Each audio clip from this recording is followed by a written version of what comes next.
الحمد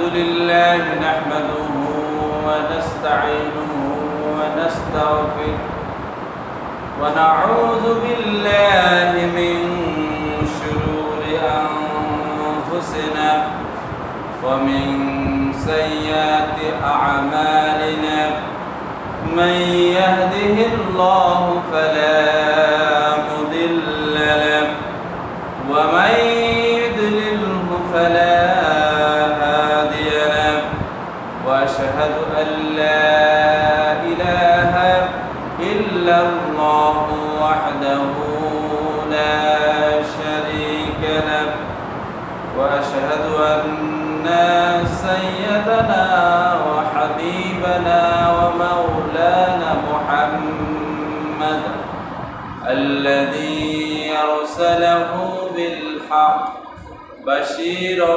ونذيرا وداعيا إلى الله بإذنه وسراجا منيرا فقد قال الله تعالى في كلامه المجيد والفرقانه الحميد أعوذ بالله من الشيطان الرجيم بسم الله الرحمن الرحيم إن الله وملائكته يصلون على النبي يا أيها الذين آمنوا صلوا عليه وسلموا تسليما اللهم صل على محمد كما صليت على إبراهيم وعلى آل إبراهيم إنك حميد مجيد اللهم بارك على محمد كما باركت على إبراهيم وعلى آل إبراهيم إنك حميد مجيد الحمد لله আল্লাহ রাব্বুল আলামিনের দরবারে লাখ কোটি শুকরিয়া জানাই যে রব্বুল আলামিন পবিত্র জুমার দিনে জুমার নামাজ পড়ার জন্য আমাদেরকে একত্রিত হওয়ার তৌফিক দিয়েছেন আমরা বলি আলহামদুলিল্লাহ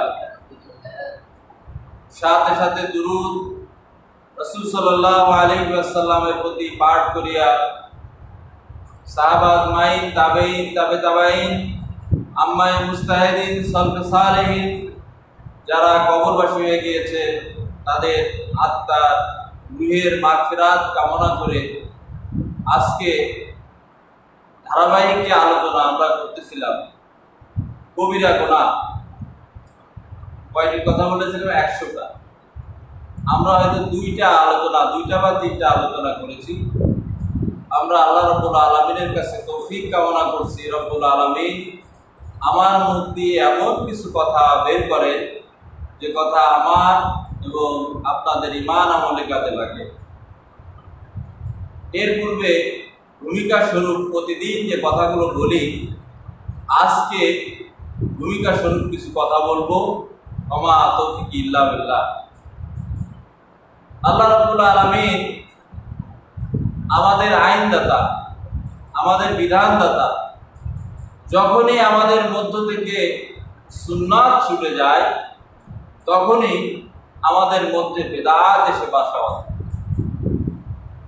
রাসূলুল্লাহ সাল্লাল্লাহু আলাইহি ওয়াসাল্লাম আমাদের এমন কোনো জীবন নাই এমন কোনো বিধান নাই আল্লাহ এবং তার রাসূল আমাদের জন্য দেন নাই আল্লাহ রাব্বুল আলামিন বলেন মা আতাকুমুর রাসূল ফাখুযুহু ওয়া মা নাহাকুম আনহু ফান্তাহু মা আতাকুমুর রাসূল আমার রাসূল তোমাদেরকে যা দিয়েছেন ফাখুযু সেটা আঁকড়ে ধরো ওয়া মা নাহাকুম আর যা নিষেধ করেছেন ফান্তাহু তা বিরত থাকো। আজকে আমরা সুন্নাত ছেড়ে দেওয়ার কারণে আমাদের মধ্যে অসংখ্য বেদাত বাসা বাঁধতেছে।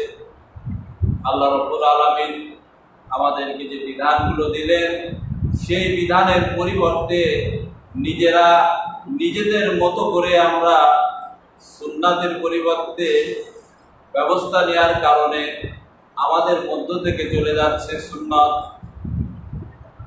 রাসূলুল্লাহ সাল্লাল্লাহু আলাইহি ওয়াসাল্লাম আমাদেরকে জিকিরের বিধান দিয়েছেন। কিসের বিধান? জিকিরের বিধান। রাসূলুল্লাহ সাল্লাল্লাহু আলাইহি ওয়াসাল্লাম আমাদেরকে শিক্ষা দিয়েছেন। আমরা যদি এই বইটা পড়ি, ফরজ নামাজ কি বাত ইস্তিমাই কি দোয়া, হাকিম আক্তার সাহেব লেখা, পাকিস্তানের অনেক বড় একজন আলেম, হানাফি মাযহাবের অনেক বড় একজন আলেম। উনি উর্দু ভাষায় লিখেছেন ফরজ নামাজ কি বাত ইস্তিমাই কি দোয়া।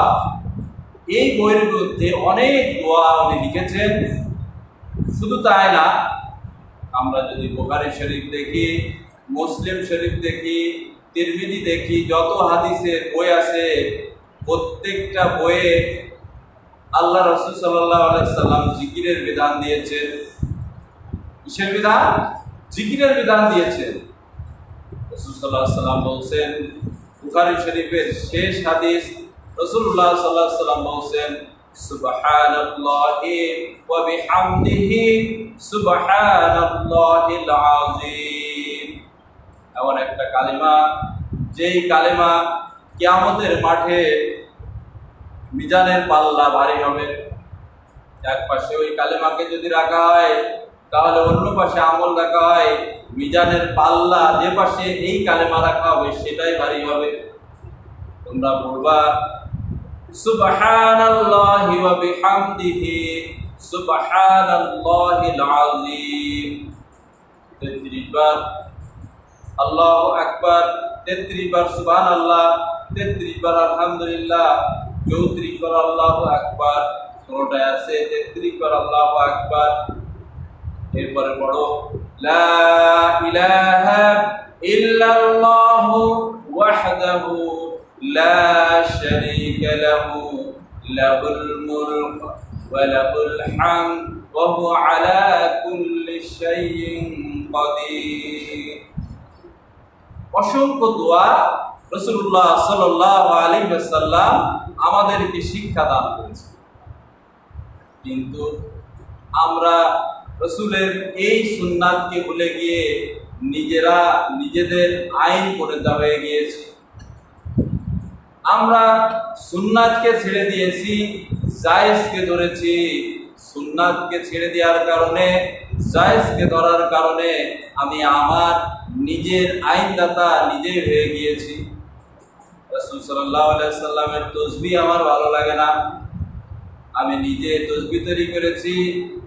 ব্যাকরণে জায়েজ আছে মুস্তাসনা এবং মুস্তাসনা মিনহু। যদি মুস্তাসনাকে বাদ দেওয়া হয়, মুস্তাসনা মিনহু উচ্চারণ করা যায় আছে। লা ইলাহা ইল্লাল্লাহ, এটাই হলো প্রকৃত কালাম। মুস্তাসনা হচ্ছে, নাফি হচ্ছে লা ইলাহা, নেই কোনো ইলাহ, নেই কোনো আইনদাতা, বিধানদাতা। এটাকে যদি আপনি বাদ দিয়ে দেন, মুস্তাসনা মিনহু ইল্লাল্লাহ, ব্যাকরণের ভাষায় উচ্চারণ করা যায় আছে। কারণ আল্লাহ বলছেন ইল্লাল্লাযীনা আমানু ওয়া আমিলুস সলিহাত। সুতরাং ব্যাকরণের ভাষায় ইল্লাল্লাহ বলা যায় আছে। কিন্তু রাসূলুল্লাহ সাল্লাল্লাহু আলাইহি ওয়াসাল্লামের 23 বছর নবুয়তি জিন্দেগিতে যত জিকির শিখিয়েছেন, হাজার হাজার লক্ষ লক্ষ জিকির আমরা যদি একত্রিত করি, এই একত্রিত করলে অসংখ্য জিকির হবে। সেই জিকিরের মধ্যে ইল্লাল্লাহ জিকির নাই। ব্যাকরণে জায়েজ হতে পারে, আঞ্চলিকতার কারণে জায়েজ হতে পারে, কিন্তু রাসূলুল্লাহ সাল্লাল্লাহু আলাইহি ওয়াসাল্লাম ওই জিকির শিখায় যান নাই। সুতরাং যদি কেউ ওই জিকির করে, সে নিজের আইনদাতা নিজেই হয়ে যাবে। শরিয়াতের মধ্যে নিজের আইন রচনা করে ঢুকিয়ে সওয়াবের উদ্দেশ্যে এই কাজটা সে নিজেই করে দেবে। সুতরাং কবিরা গুনাহ সে যতক্ষণ পর্যন্ত ইল্লাল্লাহ ইল্লাল্লাহ করতে থাকবে, নিজের আইনদাতা নিজে হওয়ার কারণে, ব্যাকরণে জায়েজ থাকা সত্ত্বেও শরিয়াতের মধ্যে ইবাদতের উদ্দেশ্যে যখন সে ঢুকাচ্ছে, তখন নিজে আইনদাতা হওয়ার কারণে আল্লাহর স্থান, রাসূলের স্থান দখল করার কারণে যতক্ষণ ইল্লাল্লাহ ইল্লাল্লাহ জিকির করবে ততক্ষণ তার কবিরা গুনাহ হতে থাকবে, শিরক হতে থাকবে। শিরকের গুনাহ তার আমলনামায় লেখা হতে থাকবে। কেন লেখা হতে থাকবে? আইন দেওয়ার ক্ষমতা একমাত্র কেবলমাত্র আল্লাহ রাব্বুল আলামিনের এবং তার রাসূলের। রাসূল সাল্লাল্লাহু আলাইহি সাল্লামের তাসবিহ ভালো লাগে না, আমার নিজ মতে তাসবিহ আমি করি। রাসূল সাল্লাল্লাহু আলাইহি সাল্লাম বলেছেন, কত তাসবিহ আপনি যদি ঘুমাইতে যান সে সময় তাসবিহ আছে, আল্লাহুম্মা বিইসমিকা আমুতু ওয়া আহইয়া। আপনি খেতে যান সে সময় তাসবিহ আছে, বিসমিল্লাহ আলা বারাকাতিল্লাহ। আপনি পায়খানায় যান সে সময় তাসবিহ আছে, আছে কি না? সে সময়ও তাসবিহ আছে, আল্লাহুম্মা ইন্নী আউযু বিকা মিনাল খুবসি ওয়াল খাবাইস। আমি যদি এই তাসবিহর পরিবর্তে আমি যদি শুধু বলি আল্লাহুম্মা আহফাজ, আল্লাহুম্মা আহফাজ অথবা মিনাল খুবসি ওয়াল খাবাইস, তাহলে আমি আমার আইনদাতা শরিয়াত প্রণেতা আমি হয়ে গেলাম, আল্লাহর সাথে শরীক করলাম। খুব সাবধান, যারা ইল্লাল্লাহ ইল্লাল্লাহ জিকির করে এরা প্রতিনিয়ত শিরকের মধ্যে লিপ্ত, যদিও ব্যাকরণে এটা জায়েজ আছে। যদি ব্যাকরণে এও জায়েজ আছে, আপনি আল্লাহ শব্দের লাম ফেলে দেন তাও জায়েজ আছে। লিল্লাহি মা ফিস সামাওয়াতি ওয়াল আরদ, আকাশ এবং জমিনে যা কিছু আছে সব কিছু আল্লাহ, তার লাম ফেলে দেন লাহু মুলকুস সামাওয়াতি ওয়াল আরদ, তাও ফেলে দেন, লাম ফেলে দেন। যদি হাফেশ হুও থাকে, ওয়াল্লাযী আরসালা রাসূলাহু বিল হুদা ওয়া দীনিল হক। তাহলে যারা ইল্লাল্লাহ ইল্লাল্লাহ জিকির করেন তারা হু হু কেন করেন? এটা তো জায়েজ আছে। হু হু, হাফেশ হু, এটা করাও জায়েজ আছে, ব্যাকরণের দৃষ্টিতে জায়েজ আছে, কিন্তু এটা সুন্নাত নয়, স্পষ্ট কুফরি। আল্লাহ রাসূল সাল্লাল্লাহু আলাইহি সাল্লামের দেয়া বিধান বাদ দিয়ে নিজেরা বিধান রচনা করে জব লাগানো, কলমে জব লাগানো স্পষ্ট কুফরি। রাসূলুল্লাহ সাল্লাল্লাহু আলাইহি সাল্লাম লাহু লাহু জিকির করতে আদেশ করে যান নাই। রাসূলুল্লাহ সাল্লাল্লাহু আলাইহি সাল্লাম হু হু জিকির করতে আদেশ করে যান নাই। রাসূলুল্লাহ সাল্লাল্লাহু আলাইহি সাল্লাম ইল্লাল্লাহ ইল্লাল্লাহ জিকির করতে আদেশ করে যান নাই। যদিও ব্যাকরণগত দৃষ্টিতে জায়েজ, কিন্তু শরিয়া দৃষ্টি থেকে এটা হবে কবিরা গুনাহ, এটা হবে শিরক। কারণ নিজের আইন, শরিয়াতের আইন প্রণয়নের ক্ষমতা একমাত্র লেজিসলেটিভ পাওয়ার আল্লাহ এবং তার রাসূলের আছে, অন্য কারণ নাই। কথাগুলো হয়তো হৃদয়ে লাগবে, বলে কি নতুন কথা? যখনই কোনো সুন্নাত আমাদের সমাজ থেকে উঠে যাবে সেখানে এসে বেদাত বাসা বাঁধবে। আপনি দেখুন, আজকে সুন্নাত হলো মা আতাকুমুর রাসূল ফাখুযুহু। রাসূলুল্লাহ সাল্লাল্লাহু আলাইহি ওয়াসাল্লাম যে জিনিস যেভাবে দিয়েছেন সেই জিনিস সেইভাবে গ্রহণ করতে হবে। তাসকিয়ায়ে নফস, নফসের ইসলাহ করার দায়িত্ব কি রাসূলের ছিল না? রাসূলের ছিল, কিন্তু সেই পদ্ধতিটা রাসূল যেটা গ্রহণ করেছেন এর বাইরে তো কোনো পদ্ধতি গ্রহণ করলে আপনি তাসকিয়ায়ে নফস করতে পারবেন না, আপনার নফসকে পরিশুদ্ধ করতে পারবেন না। রাসূলুল্লাহ সাল্লাল্লাহু আলাইহি সাল্লাম কাফের, মুশরিক, বেঈমান ওমর রাদিয়াল্লাহু তাআলা আনহুর মতো পাপী তাকে সোনার মানুষে পরিণত করে দিয়েছিলেন, তার নফসকে ইসলাহ করে দিয়েছিলেন, পরিশুদ্ধ করে দিয়েছিলেন কোরআন এবং সুন্নাহর মাধ্যমে। এবং তুমি এটা পড়বা, তুমি যখন খেতে যাবা তখন এটা পড়বা, তুমি যখন ঘুমাইতে যাবা তখন এটা পড়বা, তুমি যখন টয়লেটে যাবা তখন এটা পড়বা, তুমি যখন রাস্তা দিয়ে চলবা তখন এটা পড়বা, তুমি যখন উপরে উঠবা তখন এটা পড়বা, নিচে নামবা এটা পড়বা। সুবহানাল্লাহ সুবহানাল্লাহ আল্লাহু আকবার ওয়ালিল্লাহিল হামদ, আল্লাহু আকবার কাবীরা আলহামদুলিল্লাহি কাসীরা। এই কত দোয়া আছে, হাজার হাজার দোয়া। এই দোয়া বাদ দিয়ে যারা নতুন দোয়া তৈরি করে, এরা আল্লাহ এবং তার রাসূলের আইন নিজের হাতে তুলে। আমাদের কাজ হচ্ছে, আমরা মসজিদে ঢুকেছি, কি দোয়া করব? আল্লাহুম্মা ফতাহলি আবওয়াবা রাহমাতিক। আবার যখন বের হয়ে যাব, কি দোয়া পড়ব? আল্লাহুম্মা ইন্নী আসআলুকা মিন ফাদলিক। আমি এর বাইরে যদি নতুন কোনো দোয়া নিজের মতো করে পড়ি, এটাই হবে বেদাত, এটাই হবে গোমরাহি, এটাই হবে শিরক। ছোটখাটো শিরক নয়, আল্লাহর সাথে শিরক করার গোড়া, সাবধান থাকতে হবে। এরপরে দ্বিতীয় যেটা আসে সেটা হচ্ছে মুরাকাবা। সুন্নাতকে ভুলুণ্ঠিত যে কাজগুলো করে, এই সুফিবাদ, সুফিইজম, আল্লাহ এবং তার রাসূলের নাম নিয়ে নফসের ইসলাহের কাজের কথা বলে সুন্নাতকে এমনভাবে ভুলুণ্ঠিত করছে, এদের উদ্দেশ্য সৎ, সুফিদের উদ্দেশ্য সৎ, পীরদের উদ্দেশ্য সৎ, কিন্তু পদ্ধতি অসৎ। আলেম হলেও বোঝার চেষ্টা করে না, কারণ হলো ক্বালু ওয়াজাদনা আবাআনা, কারণ এটা আমার আব্বারে দেখেছি, আর আব্বারে দেখেছি, দাদা হুজুরে দেখেছি। দেখেন, কোরআন হচ্ছে হুদাল্লিল মুত্তাকিন, হুদাল্লিন নাস ওয়া বাইয়িনাতিন মিনাল হুদায়া ওয়াল ফুরকান। মানবতার হেদায়েতের জন্যই কোরআন নাযিল হয়েছে। পথ কয়টা? পথ হলো একটা, ফিসাবিলিল্লাহ, একমাত্র পথ আল্লাহ।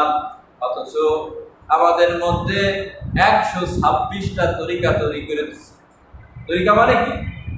পথ। আমরা কয়টা পথ তৈরি করেছি? 126টা পথ তৈরি করেছি। বলা হচ্ছে যে 126টা পথের মধ্যে চিশতিয়া সাবেরিয়া তরিকা হচ্ছে শর্টকাট এবং তাজাল্লি বেশি।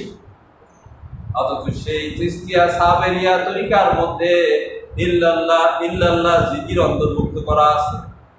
একা করলেও তো একটা কথা ছিল, কলমে জট দিতে হবে, সম্মিলিতভাবে, একত্রিতভাবে, এক হয়ে, জমায়েত হয়ে, নামাজের মতো ইল্লাল্লাহ ইল্লাল্লাহ।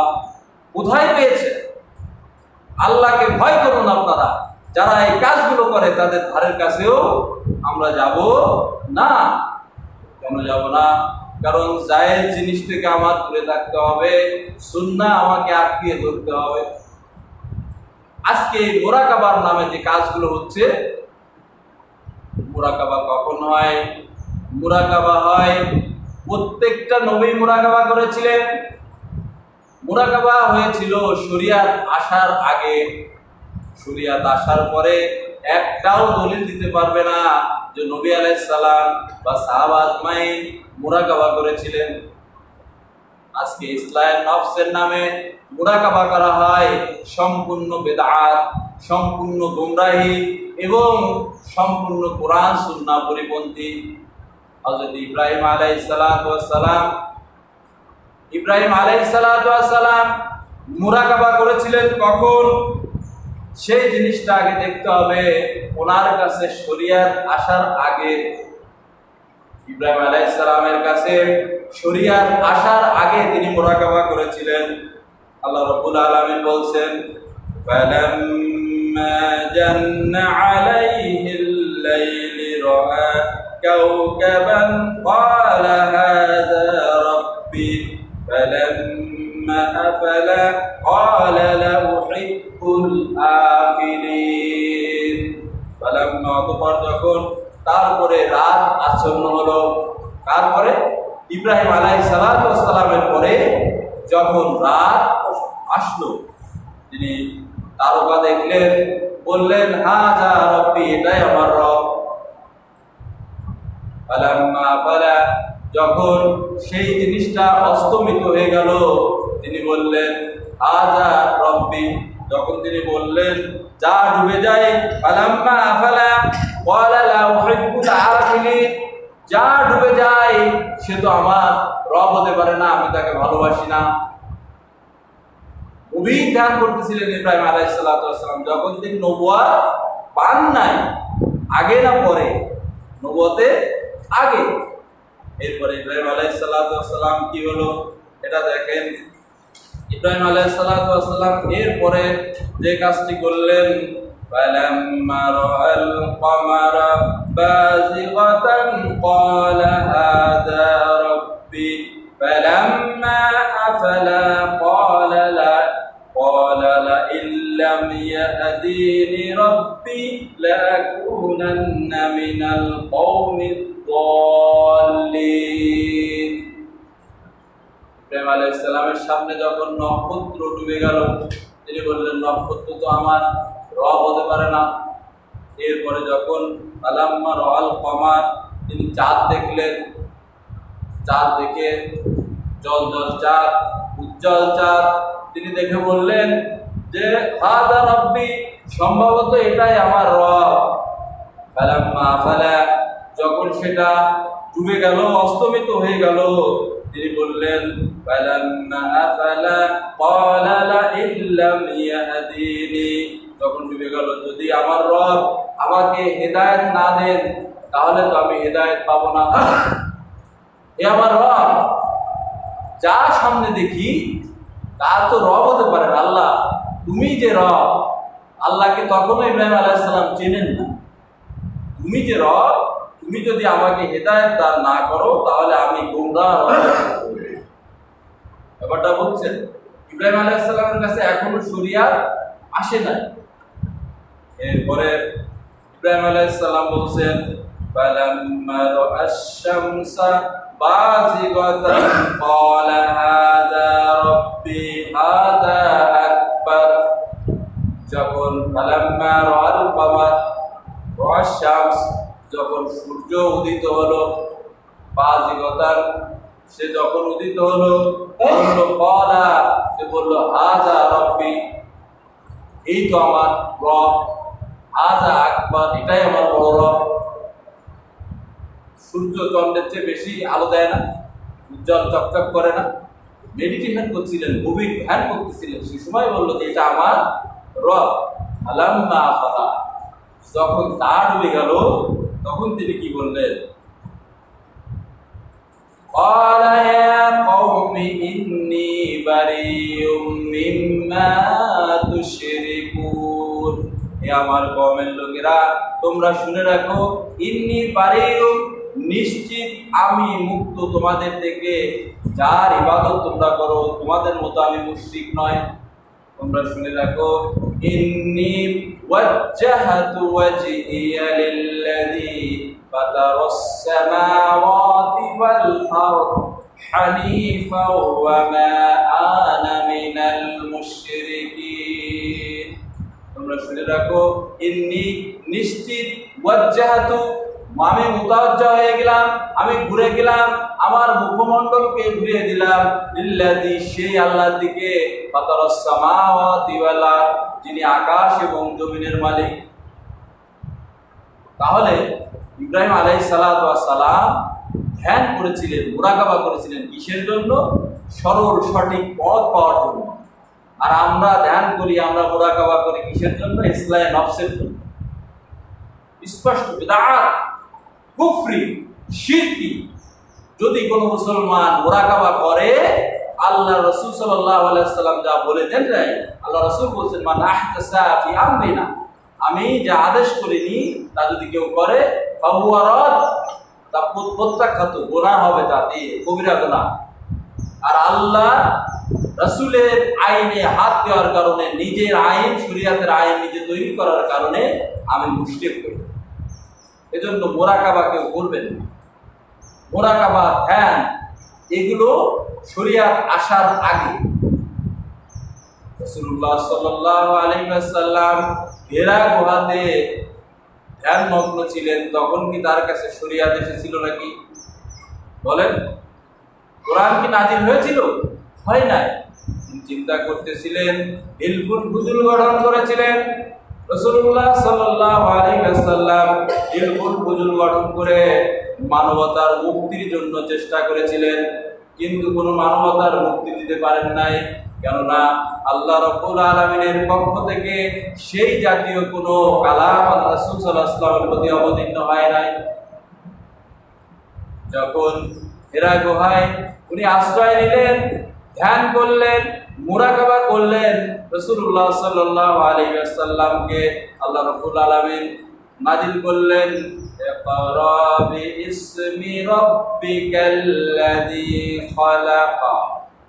হে রাসূল, আপনি পাঠ করুন সেই রবের নামে যিনি আপনাকে তৈরি করেছেন। শুধু তাই নয়, এখন আর মুরাকাবা চলবে না। মুরাকাবা এখন আর আপনার চলবে না। ইয়া আইয়ুহাল মুদ্দাসসির কুম ফাআনজির ওয়া রাব্বাকা ফাকাব্বির। ওহে কম্বলওয়ালা, ওঠো, মুরাকাবা করা যাবে না এখন। আল্লাহর দিকে মানুষকে সতর্ক করো। ওয়া রাব্বাকা ফাকাব্বির, তোমার রবের তাকবীর উচ্চধ্বনি ঘোষণা করো। তোমার রব যে মহান, এইটা বাণী পৌঁছায় দাও। আল্লাহ রাব্বুল আলামিন বললেন, উদউ ইলা সাবিলি রাব্বিকা বিল হিকমাতি ওয়াল মাউইযাতিল হাসানা ওয়াজাদিলহুম বিল্লাতী হিয়া আহসান। উদউ, আহ্বান করো, ইলা রাব্বিক, তোমার রবের দিকে। আল্লাহ রাব্বুল আলামিন আমরের সিগা দিয়ে আদেশ করলেন, উদউ, ডাকো, আহ্বান করো। ইসলামের দিকে আহ্বান করা, দাওয়াত দেওয়া ফরজে আইন। আমরা কি কেউ নামাজের দিকে, ঈমানের দিকে, রোজার দিকে, হজের দিকে কাউকে দাওয়াত দিই? দেই না। আমরা যার যার কাজে ব্যস্ত থাকি, কোরআনের দিকে কাউকে দাওয়াত দিই না। আমাদের উচিত আমাদের এই দাওয়াতে কাজ করা।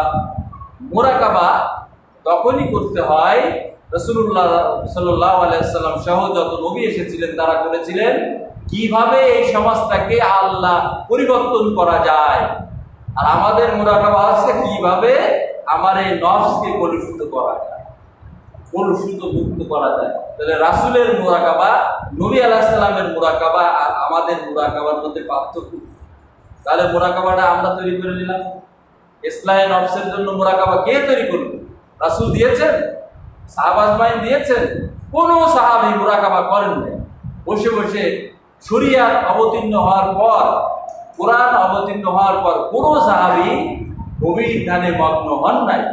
রাসূলের স্বাভাবিক পদ্ধতি ছিল ব্যক্তিগত জীবনে কোন কোন দোয়া পাঠ করবে। শুধু যে কবিরা গুনাহ কথা বলা হচ্ছে, কবিরা গুনাহগুলো থেকে বেঁচে থাকবে। এই যে 100টা কবিরা গুনাহ, এর থেকে বেঁচে থাকবে। আল্লাহ যা হারাম করেছেন তা ওই হারাম থেকে বেঁচে থাকবে। আল্লাহ যা হালাল করেছেন সেটি তোমরা গ্রহণ করবে। ব্যাস, হালাল হারাম এর মাধ্যমে নফসের ইসলাহ তারা হয়েছিল। বাকি যে দোয়াগুলো ছিল সে দোয়াগুলো রাসূলুল্লাহ সাল্লাল্লাহু আলাইহি ওয়াসাল্লাম শিক্ষা দিয়ে গেছেন। তাহলে আমরা কেন মুরাকাবা করব? আমরা কেন ইল্লাল্লাহ ইল্লাল্লাহ জিকির করে এই নিজের স্রষ্টা নিজে হব? কেন আমরা এটা করব? রাসূলুল্লাহ সাল্লাল্লাহু আলাইহি ওয়াসাল্লাম আমাদের শিক্ষা দিয়েছে, সুবহানাল্লাহি ওয়া বিহামদিহি সুবহানাল্লাহিল আযীম। আপনি যতবার খুশি পাঠ করেন, আল্লাহু আকবার, সুবহানাল্লাহ, আলহামদুলিল্লাহ, লা ইলাহা ইল্লাল্লাহ, এগুলো যতবার খুশি পাঠ করেন। কেন আপনি একটা সুন্নাতকে যখন বাদ দেন, তখন শরীয়তের মধ্যে অসংখ্য বিদআত প্রবেশ করে। শরীয়তের মধ্যে যখন প্রবেশ করে তখন অসংখ্য অসংখ্য বিদআত প্রকাশ করে। এজন্য আমাদেরকে দূরে থাকতে হবে। সুতরাং দেখুন, আজকে যারা এই কাজগুলো করেছে, যারা এই কাজগুলো করেছে তাদেরকে শয়তান ধোঁকা দিয়েছে যুগে যুগে। হযরত আব্দুল কাদের জিলানী রাহমাতুল্লাহ আলাইহি উনি একদিন বন দিয়ে হেঁটে যাচ্ছিলেন, জঙ্গল দিয়ে হেঁটে যাচ্ছিলেন। উপরে দেখা দিলেন একটা লোক ফেরেশতা বেশে বলছে, হে আব্দুল কাদের তুমি শুনে নাও, হে আব্দুল কাদের তুমি শুনে নাও। কি শুনে নাও? তোমার আগের গুনাহ মাফ, পরের গুনাহ মাফ। হে আব্দুল কাদের তুমি শুনে নাও, তোমার আগের গুনাহ মাফ, পরের গুনাহ মাফ। তোমার নামাজ পড়ার দরকার নাই, তুমি যে ইবাদত বন্দেগী করেছো, ইসলাম নামাজ করেছো, তোমার আর কিছু করার দরকার নাই। তখন আব্দুল কাদের জিলানী রাহমাতুল্লাহ আলাইহি বললেন, লা হাওলা ওয়ালা কুওয়াতা ইল্লা বিল্লাহ। এই কথা বললে শয়তান দৌড়ে পালালো আর বলল, আব্দুল কাদের আজকে তুমি তোমার ইলমের কারণে বেঁচে গেলে। হে আব্দুল কাদের আজকে তুমি তোমার ইলমের কারণে বেঁচে গেলে। তখন তিনি বললেন, লা হাওলা ওয়ালা কুওয়াতা ইল্লা বিল্লাহ, আমি আমার ইলমের কারণে বাঁচি নাই, আমার রব আমার মনিব আল্লাহ রাব্বুল আলামিন আমাকে বাঁচিয়ে দিয়েছেন, তোর কবল থেকে বাঁচিয়ে দিয়েছেন। তার মানে হচ্ছে যখন মানুষ সুন্নাত ছেড়ে দিবে, জায়েজ তরিকা গ্রহণ করবে, বিদআত গ্রহণ করবে, তখন তার উপরে বাড়াবে কে? শয়তান। যার কারণে ইল্লাল্লাহ ইল্লাল্লাহ করতে করতে পাশ বেয়ে অনেকে উঠে যায় শয়তানি কাজে। সুন্নাতের রাসূলের সাহাবাদের মতো তাজাল্লি, রাসূলের সাহাবাদের মতো ঈমান, তাদের পায়ের ধুলির 100 কোটি ভাগের 1 ভাগের ঈমান কি আমাদের আছে? তাহলে আমরা ইল্লাল্লাহ ইল্লাল্লাহ করতে করতে গাছ বেয়ে উঠে যাচ্ছি, তাজাল্লি কি তাদের চেয়ে আমাদের বেশি? বেদাত গোমরাহ এগুলো যারা করে তাদের থেকে দূরে থাকতে হবে, তাদেরকে বুঝাইতে হবে, ভাই এটা সুন্নাহ নয়, এটা বেদাত, এটা শিরক। এই ইল্লাল্লাহ ইল্লাল্লাহ জিকির তোমরা করবে না, কারণ তুমি শরীয়ত মতে তা নয়। রাসূল যেভাবে তোমাকে জিকির করতে বলেছে হুবহু সেভাবেই করবে। আজকে সুফিবাদ তৈরি হয়েছে। দেখেন মাওলানা ইলিয়াস রহমাতুল্লাহ আলাইহি কবরের পাশে, ইলিয়াস রহমাতুল্লাহ আলাইহির কবরের পাশে ইউসুফ আহমেদ দেওলভী রহমাতুল্লাহ আলাইহি মুরাকাবা করতেন। আল্লাহ ওনাদেরকে জান্নাতে উচ্চ মাকাম দান করুন, ওনাদের ভুলগুলো আল্লাহ মাফ করে দিন। যেহেতু ওনারা আমাদের আকাবির, সমালোচনা নয়, এটা ভুল, শরীয়তের আলোকে ভুল, ওনারা মানুষ ছিলেন, ভুল করেছেন। ইউসুফ দেওলভী রহমাতুল্লাহ আলাইহি ইলিয়াস আহমেদ রহমাতুল্লাহ আলাইহি কবরের পাশে বসে উনি ধ্যান করতেন, গভীর ধ্যান মোরাকাবা করতেন। আর উনি বলতেন যে আল্লাহর পক্ষ থেকে ফয়েজ নাজিল হয়, সেই ফয়েজ ইলিয়াস রহমাতুল্লাহ আলাইহি তার যারা উত্তরসূরি আছে তাদেরকে সমান ভাগে ভাগ করে দেন। এই যে কথা, এই যে কাজ, কোন শরীয়তের আলোকে আপনি আমি প্রমাণ করব? এটা হচ্ছে নিছক শয়তানের খেলা ছাড়া কিছুই হতে পারে। কারণ মানুষ যখন মারা যায়, রাসূল সাল্লাল্লাহু আলাইহি ওয়াসাল্লাম বলেছেন, ইজা মাতা আল ইনসান, মানুষ যখন মারা যায় ইনকাতা আনহু আমালু, সকল আমলের দরজা বন্ধ হয়ে যায়, ইল্লা মিন সালাস, তিনটা আমল ছাড়া, ইল্লা মিন সাদাকাতিন জারিয়া, সদকায়ে জারিয়া, আর ইলমু ইয়ান্তাফিউ বিহি, এর এমনের যেটা রেখে গেলে, কোরআন হাদিসের একটা বই লিখে গেলেন, একটা হাফেজ তৈরি করে গেলেন, একটা মাওলানা তৈরি করে গেলেন, তারাই কাজে দিবেন। আও ওয়ালাদুন সালিহুন ইয়াদুল্লাহ, নেককার সন্তান। এছাড়া মুরাকাবা, মুশাহাদা এগুলো সম্পূর্ণ বেদাত। ইলিয়াস আহমেদ রহমাতুল্লাহ আলাইহির যে কথা ইউসুফ আহমেদ কান্দরী রহমাতুল্লাহ আলাইহি বলছেন, এটা আমাদের ভুল ছিল, খাতা ছিল, এটা একটা শিরকি আমল ছিল। আল্লাহ আমাদেরকে মাফ করুন, ওনাদেরকে মাফ করুন, জান্নাতে অনেক উচ্চতর মাকাম দান করুন। এই কথাগুলো বলে আজকে যে আলোচ্য বিষয়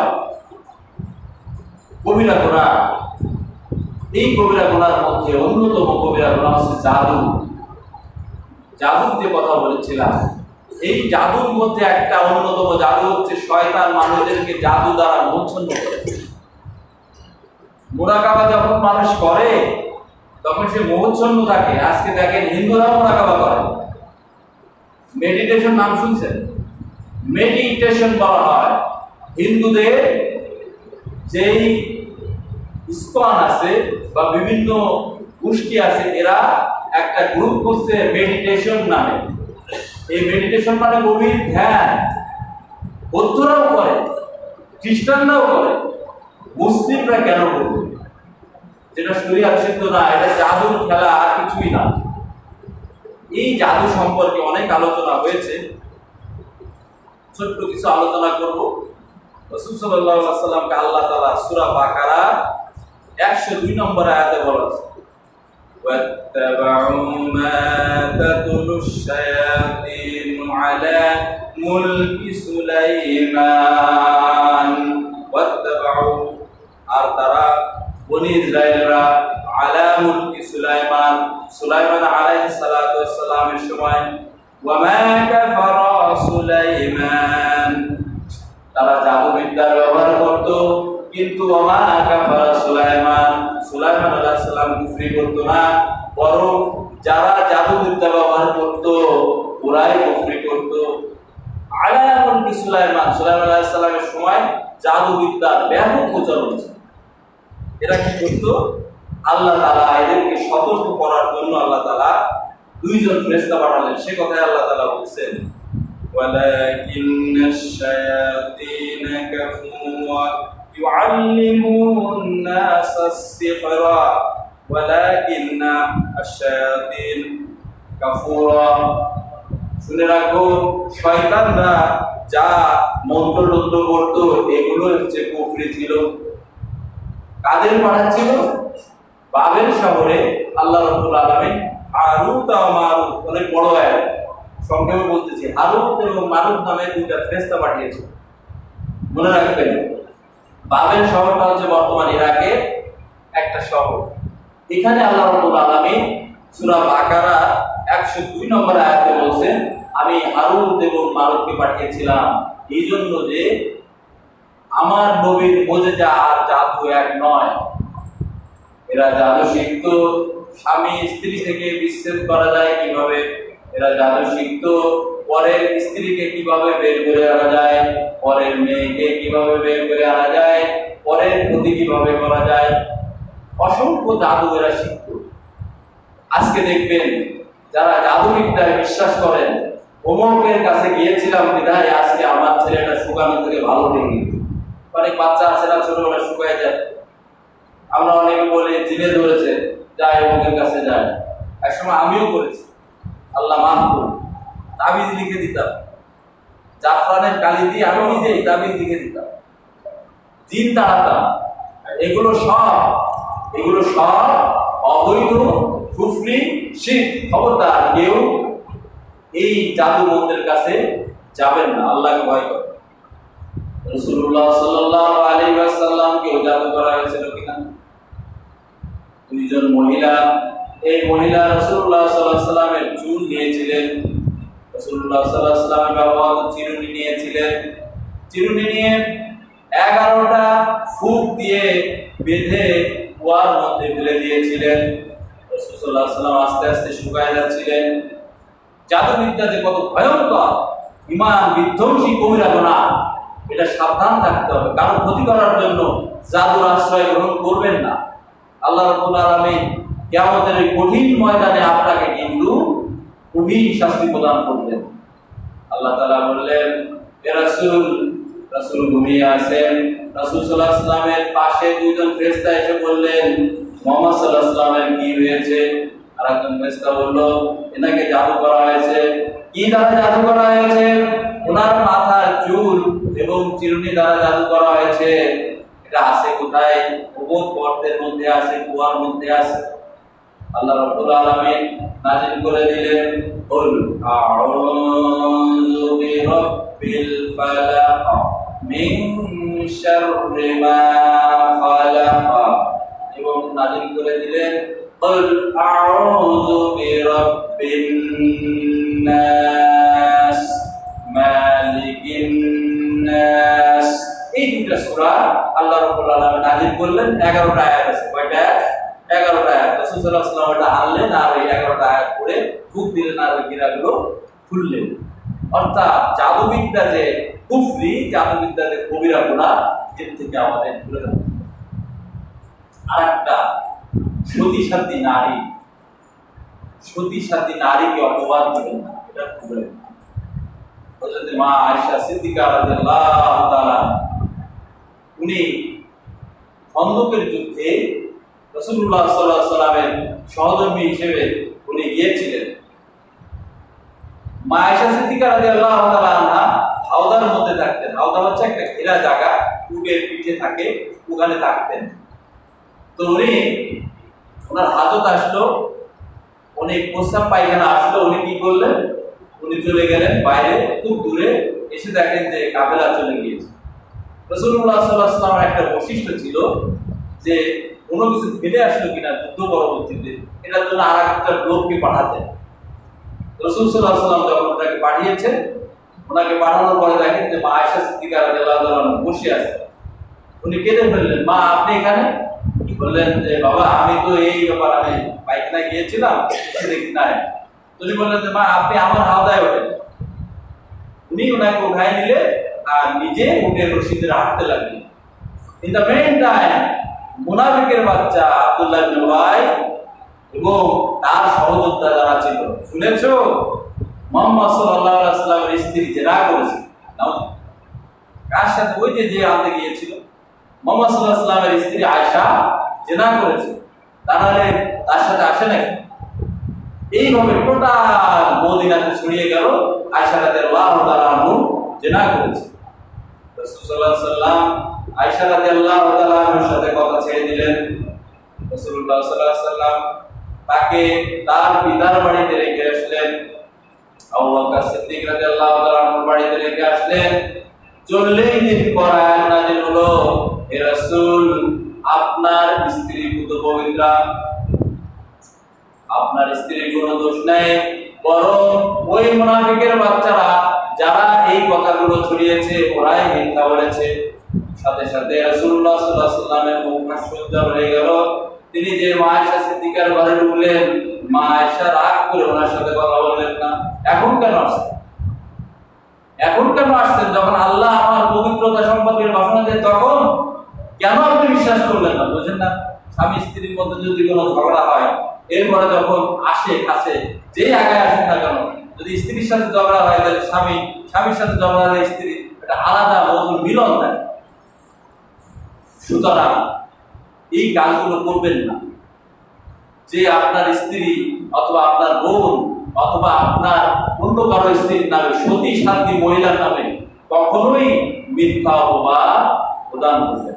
হ্যাঁ, যদি আপনি দেখেন, আপনার নিজ চোখে দেখেন যে হ্যাঁ আমার স্ত্রী অথবা আমার কন্যা অথবা অমুকের স্ত্রী অমুকের কন্যা, দুইজন সাক্ষী থাকা লাগবে, একা দেখলে হবে না।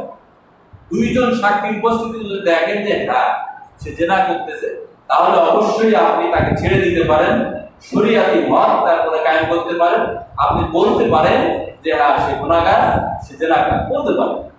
এর আগে আপনি বলতে পারবেন না। কোন সতী সাথী নারীকে যতক্ষণ পর্যন্ত না প্রমাণিত হচ্ছে যে সে জেনাকার বা সে অন্য কোনো কবিরা গুনাহ করেছে, ততক্ষণ তাকে অপবাদ দিতে পারবেন না। আমরা কি করি? একজনের শোনা কথা নিয়ে আর এক অপবাদ কিভাবে দিই? শুনেছ অমুকের মেয়ে এই করেছে, আপনি এই কথাটা বলতেছেন, আপনি কি নিজের চর্মচক্ষে দেখেছেন? কখনোই দেখেন নাই। তাহলে কেন আপনি শোনা কথা নিয়ে কাজ দেন? এগুলো করবেন না, এটা কবিরা গুনাহ। যতক্ষণ পর্যন্ত না আপনি নিজে চোখে দেখতেছেন অথবা দুইজন সাক্ষী যারা মুসলিম, মিথ্যা কথা বলে না, এই ধরনের আল্লাহ লোক যদি সাক্ষী দেয় হ্যাঁ আমরা দুজন দেখেছি সে এই করেছে, ব্যাস তখন আপনি বলতে পারেন। কিন্তু শোনা কথা নিয়ে কোন সতী সাথী মহিলার উপরে যদি অপবাদ দেন, তাহলে আপনার জাহান্নাম ছাড়া কোনো জায়গায় জায়গা হবে না। সুতরাং কুফর থেকে ফিরে আসুন। অপর কোন নারীকে, সতী সাথী নারীকে অপবাদ দিবেন না। জাদু টোনায় বিশ্বাস করবেন না। জাদু টোনার ধারের কাছেও যাবেন না। আল্লাহ এবং তার রাসূল যেই পদ্ধতিতে কোরআন শিক্ষা দিয়েছেন, হাদিস শিক্ষা দিয়েছেন, ইবাদত শিক্ষা দিয়েছেন, এই পদ্ধতির বাইরে যাবেন না। একটা কথা বলে শেষ করে দিই। রাসূলুল্লাহ সাল্লাল্লাহু আলাইহি ওয়াসাল্লাম প্রত্যেক নামাজে 2টা সিজদা দিতে বলেছেন। প্রত্যেক রাকাত নামাজে কয়টা? 2টা। আপনি আমি কি 3টা সিজদা দিই? কেন দিই না? এটা রাসূলুল্লাহ সাল্লাল্লাহু আলাইহি ওয়াসাল্লামের সুন্নাহ নয়। 3টা সুন্নাত, 3টা সিজদা দেওয়া জায়েজ আছে, কিন্তু সুন্নাহ নয়। সুতরাং মুরাকাবা করা যাবে না, সুন্নাহ নয়, বিদআত, কবিরা গুনাহ এবং এটা শিরক পর্যায়ে। আর ইল্লাল্লাহ জিকির করা যাবে না, এটা বিদআত, শিরক পর্যায়ে। আল্লাহ রাব্বুল আলামিন আমাদেরকে এই কবিরা গুনাহগুলো থেকে বেঁচে থাকার তৌফিক দান করুন। আমিন। ওয়া আখিরু দাওয়ানা আলহামদুলিল্লাহি রাব্বিল আলামিন। যারা সুন্নাত পড়েন